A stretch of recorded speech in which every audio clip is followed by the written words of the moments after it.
Hi, I'm Devin Townsend. I'm a Canadian musician, and I'm here to answer questions on this laptop. First person, Dan. How do you come up with such quirky kind of stuff? How do you go about writing? Oh, Dan, quirky. See, I don't consider what I do to be quirky. I consider what I do to be devoid of ever having been super cool, which allows me a creative freedom that is separate from the parameters imposed by the cool kids. So for me, what I'm doing is simply a reaction to what I feel like doing, and if it comes across as quirky, well then, that just hurts my feelings, Dan. That doesn't really. Anyway, Harry and David have a question. Devin, what galaxy are you from? What galaxy am I from? Oh my God. See, so far, I'm quirky and from another galaxy. I think I'm from the galaxy known as Canada, which is part of the Commonwealth still. We have the Queen on our money, and we're responsible for inventing both the sleeping bag and the zipper. My friends, I am tragically and woefully from this universe. I am Canadian, and again, was never part of a very, very hip establishment. So, as they say in the, colloquialisms of the day, fuck it. Next. What was your craziest festival experience? My craziest festival experience involves sitting in front of a bunch of people that I didn't know, answering questions on a laptop from people like you, Caitlin. That's not the truth. My favorite and strangest festival experience was probably rocking with such ferocity at a festival that is so huge and massive that I don't remember. But after the show, I vomited for probably 25 minutes straight.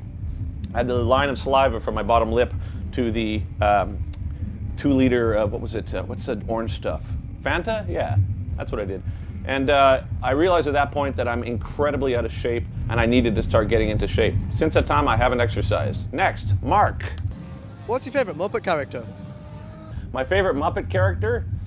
I don't know. I never thought of that one, really. The eagle, or the guy that's playing the piano? I'm hot, holy shit. The guy that plays the piano and he's just like, I can't do it! And he smashes his head against the keys.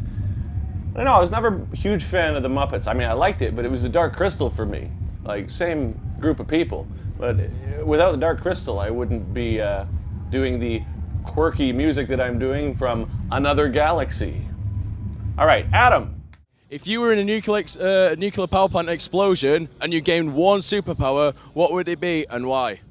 If I was in an explosion, a nuclear explosion, and there was a pronoun in there I didn't quite catch, but I'm just going to go with nuclear explosion, and I had one superpower, only one, what would it be? Well, I think at that point you'd be so doomed that your superpower wouldn't really be of much use unless it was to be away from the nuclear explosion. So let's pick something benign. I would make awesome burritos for everybody. Just, people are like, oh my God, it's Armageddon, things are going up. I'm like, yeah, but burritos. There'd be me. I'd be burrito guy. They wouldn't remember either because we'd all be dead. William, Will.I.am. Yeah, here we go. My question for Devin is, if you were a vegetable, what vegetable and why? If I could be a vegetable, I'd be an asparagus because I'd want everybody's urine to smell a certain way. Did you know that is, it's a I thought it was a biological predisposition to the smell of asparagus urine being very, astringent, but apparently that's something that can happen due to hormonal changes. Some women don't react to the smell of asparagus in urine until they've had children. Interesting note. So for those women, that's me you smell. Peter. If you had a pet cow, what would you call it and why? If I had a pet cow, which I did have when I was a kid, I would call it Bossy Moo. Bossy Moo. Bossy, moo, cows go moo. I used to draw pictures, I gotta go into that. I used to draw pictures of myself riding the cow. I loved that cow. I actually relate to cows. I think emotionally I'm very similar to cows. And then my grandfather, I remember I came over, it was like Thanksgiving, and I was like, where's Bossy Moo? And they're like, well, we had to take him away. We went to live with another family. And then for dinner that night, we had roast beef. Fucking hell. Cole! Do you have a favourite Iron Maiden song? Back in the Village, perhaps, because it was first song, side 2 of Power Slave, and that was right when my testicles were dropping. And most things at that point were very significant to me. Hysteria, Def Leppard, first sexual experience. Back in the Village. Thank you so much, all you guys.